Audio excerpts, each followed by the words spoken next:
사람들은 살아가면서 반드시 만나게 되는 존재들이 있습니다. 바로 독한 사람들이죠. 이들은 우리의 에너지를 빨아먹고 정신 건강을 해치며 삶의 질을 떨어뜨리는 존재들입니다. 하지만 많은 사람들이 이런 독한 사람들과 어떻게 거리를 둬야 할지 몰라서 계속 고통받고 있습니다. 독한 사람의 첫 번째 특징은 항상 자신이 피해자라고 주장하는 것입니다. 회사에서 일이 잘못되면 다른 사람 탓, 인간관계가 틀어져도 상대방 탓, 심지어 자신이 저지른 실수조차 남의 탓으로 돌리죠. 이런 사람들은 절대로 자신의 잘못을 인정하지 않습니다. 왜냐하면 인정하는 순간 자신의 완벽한 이미지가 깨질까봐 두려워하기 때문이죠. 김영희 씨는 40 중반의 직장인으로 회사에서 이런 동료를 만났습니다. 그 동료는 항상 자신만 힘들다고 하면서 다른 사람들의 도움을 요구했죠. 처음에는 착한 마음에 도와줬지만 점점 이상한 것을 느꼈습니다. 도와줘도 고마워하지 않고 오히려 더 많은 것을 요구하더니 결국에는 김영희 씨가 일을 제대로 도와주지 않는다며 뒤에서 험담을 퍼뜨렸습니다. 독한 사람의 두 번째 특징은 다른 사람을 이용하는 것에 전문가라는 점입니다. 이들은 마치 레이더처럼 착한 사람들을 찾아내는 능력이 있습니다. 그리고 그 착함을 악용해서 자신의 이익을 챙기죠. 처음에는 작은 부탁부터 시작합니다. 커피 한 잔 사달라거나 간단한 심부름을 부탁하면서 상대방의 성향을 파악합니다. 착하게 들어주면 점점 더 큰 부탁을 하기 시작하죠. 박철수 씨는 50 초반의 자영업자로 이런 경험이 있습니다. 친구라고 생각했던 사람이 사업이 어렵다며 돈을 빌려달라고 했습니다. 처음에는 5만 원, 10만 원 이렇게 작은 돈부터 시작했죠. 박철수 씨는 친구니까 당연히 도와줘야 한다고 생각했습니다. 하지만 그 친구는 빌린 돈을 갚지 않으면서도 계속 더 큰 돈을 요구했습니다. 결국 박철수 씨는 300만 원이 넘는 돈을 떼이고 나서야 그 사람의 정체를 알게 되었습니다. 독한 사람의 세 번째 특징은 감정적으로 조종하는데 능숙하다는 것입니다. 이들은 상대방의 죄책감을 자극하는 말을 정말 잘합니다. 내가 나를 도와주지 않으면 내가 어떻게 될지 아느냐? 우리 사이가 이런 것도 못 도와주는 사이냐? 이런 식으로 상대방을 궁지에 몰아넣습니다. 그리고 거절하면 배신자 취급을 하죠. 최민정 씨는 30 후반의 주부로 시어머니로부터 이런 조종을 당했습니다. 시어머니는 항상 며느리라면 당연히 해야 할 일이라며 온갖 집안일을 떠넘겼습니다.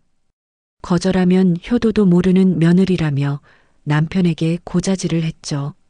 최민정 씨는 가정의 평화를 위해서 참아왔지만 스트레스로 인해 우울증까지 걸리게 되었습니다. 독한 사람들의 네 번째 특징은 경계선이 없다는 것입니다. 일반적인 사람들은 상대방의 사생활이나 개인적인 영역을 존중합니다. 하지만 독한 사람들은 그런 개념이 없어요. 아무 때나 전화를 걸어오고 개인적인 일에 간섭하며 프라이버시를 침해합니다. 심지어 거절해도 계속 들이댑니다. 이정호 씨는 40 초반의 회사원으로 이런 상사를 만났습니다. 그 상사는 퇴근 후나 주말에도 수시로 전화를 걸어와서 일 얘기를 했습니다. 심지어 이정호 씨가 가족과 함께 여행을 가서도 전화를 걸어왔죠. 거절하면 직장에서 불이익을 줄 것처럼 암시했습니다. 이정호 씨는 결국 가족관계까지 틀어지게 되었습니다. 그렇다면 이런 독한 사람들과는 어떻게 거리를 둬야 할까요? 첫 번째 방법은 명확한 경계선을 설정하는 것입니다. 이것은 안 된다는 것을 분명히 말해야 해요. 애매하게 표현하면 안 됩니다. 독한 사람들은 조그마한 틈만 있어도 파고들거든요. 안 된다면 안 된다고 확실하게 선을 그어야 합니다. 정수연 씨는 30 중반의 직장인으로 이 방법을 써서 성공했습니다. 회사 동료가 계속 개인적인 부탁을 해왔는데 처음에는 거절하기 어려워서 들어줬습니다. 하지만 점점 더 큰 부탁을 해오자 정수연 씨는 결심했습니다. 다음에 부탁이 오면 명확하게 거절하기로 한 거죠. 과연 그 동료가 또 부탁을 해왔습니다. 정수연 씨는 미안하지만 개인적인 부탁은 들어줄 수 없다고 명확하게 말했습니다. 그 동료는 처음에는 화를 냈지만 정수연 씨가 계속 선을 지키자 더 이상 부탁하지 않았습니다. 두 번째 방법은 정보를 차단하는 것입니다. 독한 사람들은 상대방의 정보를 이용해서 조종합니다. 그러니까 가능한 한개인적인 정보를 주지 마세요. 어디 가는지 뭘 하는지 굳이 알려줄 필요가 없습니다. 특히 경제적인 상황이나 가족관계 같은 민감한 정보는 절대 주면 안 돼요. 한석진 씨는 50 초반의 소상공인으로 이 방법의 중요성을 깨달았습니다. 지인 중에 항상 다른 사람의 사생활을 캐묻는 사람이 있었습니다. 처음에는 별 생각 없이 대답해줬는데 나중에 보니 그 정보들을 이용해서 소문을 퍼뜨리거나 시기 질투를 하더군요. 한석진 씨는 그 이후로 그 사람에게는 당장 일기예보 수준의 대화만 하게 되었습니다. 세 번째, 방법은 감정적으로 반응하지 않는 것입니다. 독한 사람들은 상대방이 감정적으로 반응하는 것을 좋아합니다. 화를 내거나 슬퍼하거나 당황하는 모습을 보면 더 공격적으로 나옵니다. 그러니까 최대한 담담하게 반응하세요. 로봇처럼 감정 없이 대답하는 것이 효과적입니다. 김혜진 씨는 40 초반의 프리랜서로 이런 경험이 있습니다. 클라이언트 중에 항상 트집을 잡고 무리한 요구를 하는 사람이 있었습니다. 처음에는 화가 나서 감정적으로 대응했더니 그 사람이 더 심하게 나왔습니다. 그래서 김혜진 씨는 전략을 바꿨습니다. 무슨 말을 해도 네, 알겠습니다. 확인해 보겠습니다. 이런 식으로만 대답했죠. 그랬더니 그 클라이언트가 재미없어 하면서 점점 트집을 덜 잡더군요. 네 번째, 방법은 물리적으로 거리를 두는 것입니다. 가능하다면 아예 만나지 않는 것이 최고의 방법입니다. 같은 직장이라면 어쩔 수 없지만 그래도 최대한 접촉을 줄이세요. 연락처를 차단하고 만날 기회를 만들지 마세요. 혹시 우연히 마주쳐도 간단한 인사만 하고 지나가세요. 박미영 씨는 30 후반의 주부로 아파트 단지에서 이런 사람을 만났습니다. 그 사람은 항상 다른 집 사생활을 캐묻고 소문을 퍼뜨리는 사람이었습니다. 박미영 씨는 처음에는 같은 아파트 주민이니까 친하게 지내야 한다고 생각했습니다. 하지만 그 사람 때문에 스트레스가 너무 심해져서 결국 만나는 것을 피하기 시작했습니다. 엘리베이터에서 마주쳐도 간단히 인사만 하고 더 이상 개인적인 대화는 하지 않았죠. 다섯 번째, 방법은 동조자를 찾지 말라는 것입니다. 독한 사람에게 당하고 나면 다른 사람들에게 하소연하고 싶어집니다. 하지만 이것은 오히려 독이 될 수 있어요. 특히 같은 집단 내에서는 더욱 조심해야 합니다. 여러분의 하소연이 그 독한 사람에게 전해질 수 있거든요.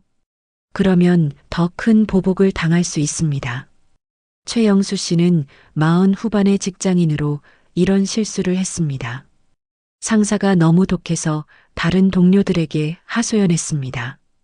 그런데 그 중에 한 명이 상사에게 고자질을 했던 거예요.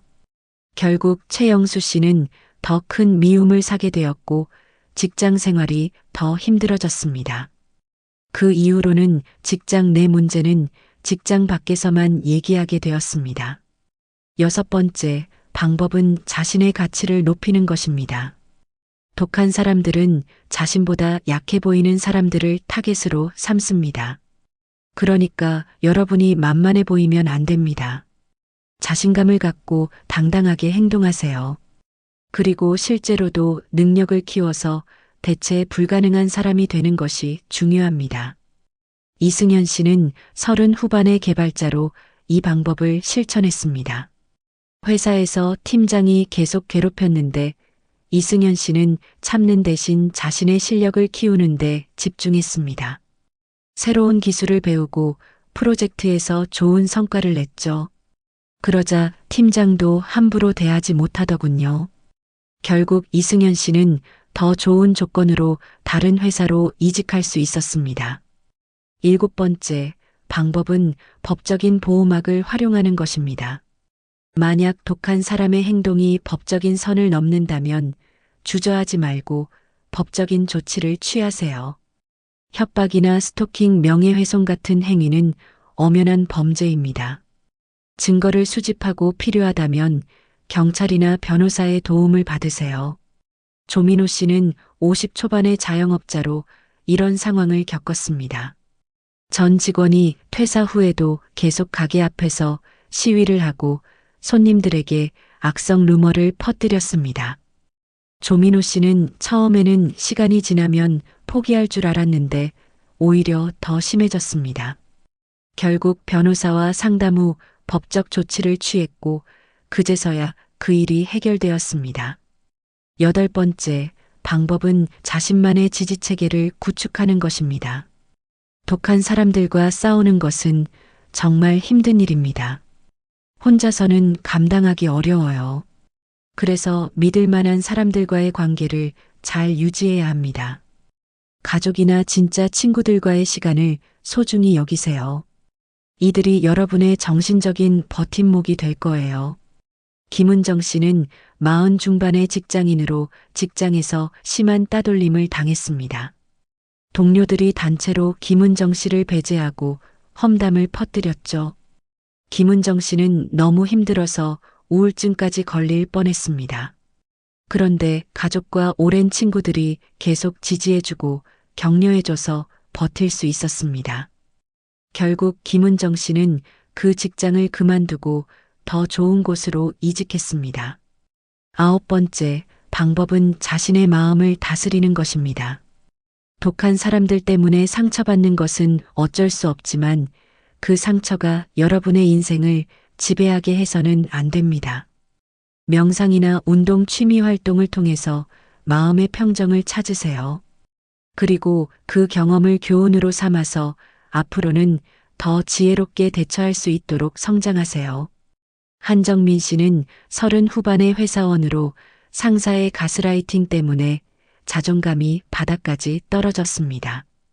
그 상사는 한정민 씨의 모든 행동을 비난하고 인격 모독까지 했죠. 한정민 씨는 그 일로 인해 대인 기피증까지 생겼습니다. 하지만 심리 상담을 받고 꾸준히 자기 개발을 하면서 다시 건강한 마음을 되찾았습니다.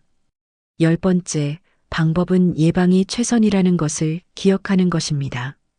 독한 사람들과 엮이지 않는 것이 가장 좋은 방법입니다. 사람을 처음 만날 때 그 사람의 본성을 파악하는 능력을 기르세요. 다른 사람을 어떻게 대하는지, 과거에 어떤 일들을 겪었는지 주의 깊게 관찰하세요. 특히 자신보다 약한 사람들에게 어떻게 행동하는지 보면 그 사람의 진짜 모습을 알 수 있습니다. 이연주 씨는 50 초반의 소상공인으로 직원을 뽑을 때 이런 점들을 확인합니다. 면접에서 이전 직장이나 동료들에 대해 어떻게 얘기하는지 들어보죠. 만약 전 직장의 모든 사람들을 욕하고 자신만 피해자라고 한다면 그 사람 자체가 문제가 있을 확률이 높습니다. 이연주 씨는 이런 방법으로 문제가 될 만한 사람들을 미리 걸러내고 있습니다. 독한 사람들과의 관계에서 가장 중요한 것은 자신을 보호하는 것입니다. 착한 것과 호구가 되는 것은 다릅니다. 다른 사람을 도와주는 것은 좋지만 그것 때문에 자신이 희생당해서는 안 됩니다. 여러분의 행복과 건강이 우선이라는 것을 잊지 마세요. 많은 사람들이 독한 사람들과 거리를 두는 것을 이기적이라고 생각합니다. 하지만 그렇지 않아요. 독한 사람들과 계속 관계를 유지하는 것은 그들의 나쁜 행동을 용납하고 부추기는 것입니다. 오히려 명확하게 거리를 두는 것이 그들에게도 자신의 행동을 돌아볼 기회를 주는 것이죠. 실제로 독한 사람들 중에는 다른 사람들이 자신을 피하기 시작하면서 자신의 문제를 깨닫고 변화하는 경우도 있습니다. 물론 모든 사람이 변하는 것은 아니지만 최소한 다른 사람들에게 피해를 주는 것은 줄어들게 됩니다. 독한 사람들과 거리를 두는 것은 단순히 그들을 피하는 것이 아닙니다. 자신의 인생에서 독소를 제거하고 건강한 관계들만 남기는 것입니다.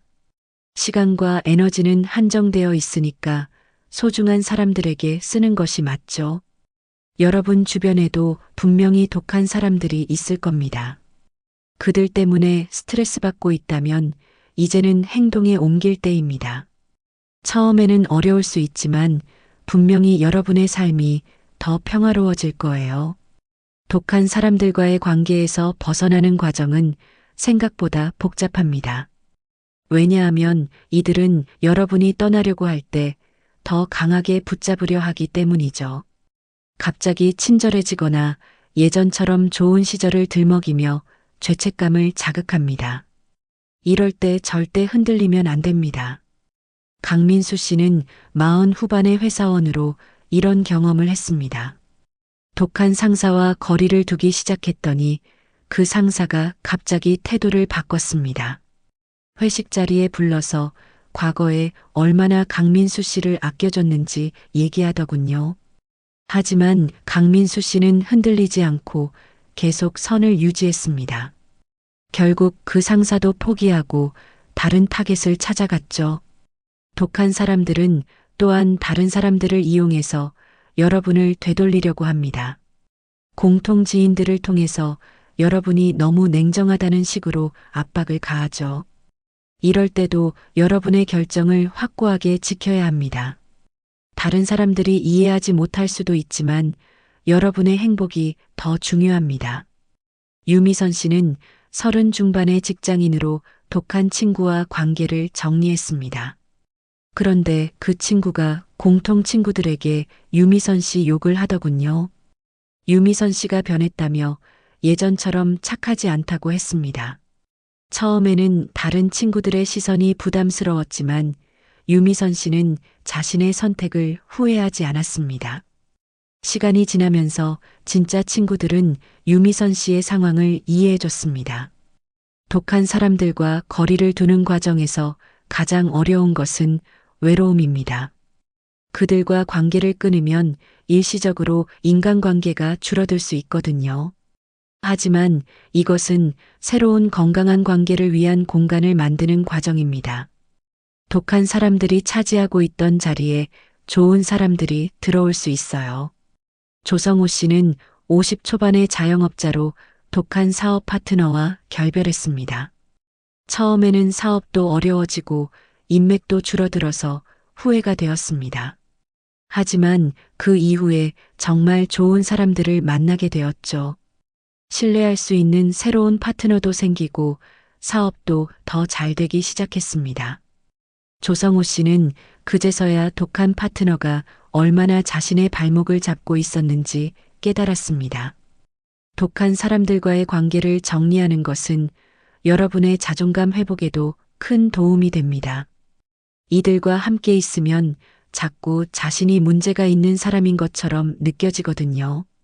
하지만 거리를 두고 나면 원래의 자신감을 되찾을 수 있습니다. 김수진 씨는 40 초반의 주부로 시어머니의 지속적인 비난 때문에 자존감이 땅에 떨어져 있었습니다. 뭘 해도 잘못했다는 소리만 들으니까 자신이 정말 무능한 사람인 줄 알았죠. 하지만 남편과 상의해서 시어머니와 거리를 두기 시작했습니다. 물론 처음에는 남편도 어머니를 이해해달라고 했지만 김수진 씨가 우울증까지 걸리자 결국 동의했습니다. 거리를 둔 지 1년 후 김수진 씨는 완전히 다른 사람이 되었습니다. 자신감도 생기고 새로운 취미도 시작했죠. 독한 사람들과 거리를 둘 때 중요한 것은 감정적으로 대응하지 않는 것입니다. 이들은 여러분이 화를 내거나 감정적으로 반응하기를 원합니다. 그래야 자신들이 피해자인 것처럼 포장할 수 있거든요. 그러니까 최대한 냉정하고 담담하게 행동하세요. 박영철 씨는 30 후반의 회사원으로 동료의 지속적인 괴롭힘을 당했습니다. 그 동료는 항상 박영철 씨의 일에 트집을 잡고 뒤에서 험담을 퍼뜨렸죠. 처음에는 화가 나서 따져보려고 했지만 그럴수록 상황이 악화되었습니다. 그래서 박영철 씨는 전략을 바꿨습니다. 그 동료와는 업무적인 대화만 하고 개인적인 감정은 전혀 드러내지 않았습니다. 결국 그 동료도 재미없어 하면서 다른 타겟을 찾아갔습니다. 독한 사람들과 거리를 두는 또 다른 방법은 그들의 패턴을 파악하는 것입니다. 이들은 대부분 비슷한 행동 패턴을 보입니다. 처음에는 친절하게 접근해서 상대방의 약점을 파악한 다음 그것을 이용하죠. 그리고 상대방이 저항하면 감정적으로 조종하려고 합니다. 이런 패턴을 미리 알고 있으면 대응하기가 훨씬 쉬워집니다. 이미경 씨는 40 중반의 직장인으로 새로운 부서장의 패턴을 파악했습니다. 그 부서장은 처음에는 모든 직원들에게 친근하게 다가갔습니다. 하지만 점차 각자의 약점을 찾아서 그것을 이용해 압박하기 시작했죠.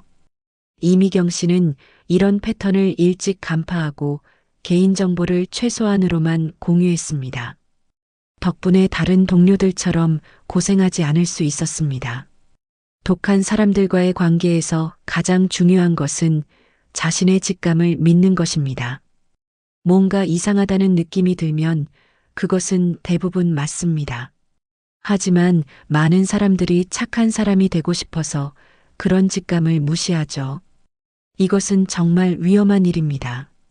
최연우 씨는 30 후반의 개발자로 새로운 프로젝트 파트너를 만났습니다. 처음 만났을 때부터 뭔가 불편한 느낌이 들었지만 겉으로는 친절했기 때문에 무시했습니다. 하지만 시간이 지나면서 그 파트너의 본 모습이 드러났죠.